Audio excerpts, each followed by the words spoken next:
Yesterday, the BBC reported that the government has decided to delay the rollout of universal credit until September 2024, adding £500 million to its overall cost. This is hugely embarrassing for the government. Yet again, it has had to delay what is meant to be its flagship social security policy.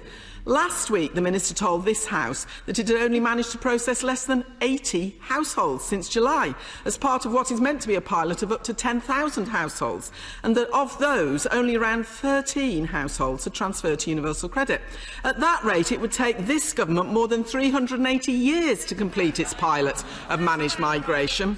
Universal credit was supposed to make work pay. Instead, it's caused misery for thousands across the country. It seems from yesterday's report that senior civil servants think that people are too scared to transfer to universal credit. So can the Minister tell us why so many people are scared? Is it because of the 5-week wait, which is pushing so many families into debt and rent arrears and making them turn to food banks to survive?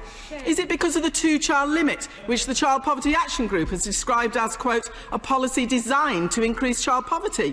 Is it because of the sanctions regime that has made some of the most vulnerable people in our society destitute?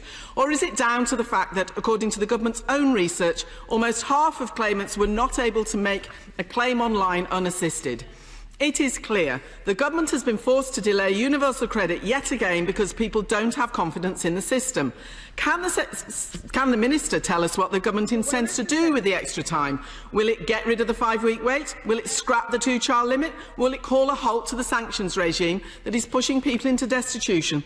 And will the government now apologise to all of the people it has pushed into hardship through universal credit and create a social security system that protects people from poverty and treats them with respect? Minister.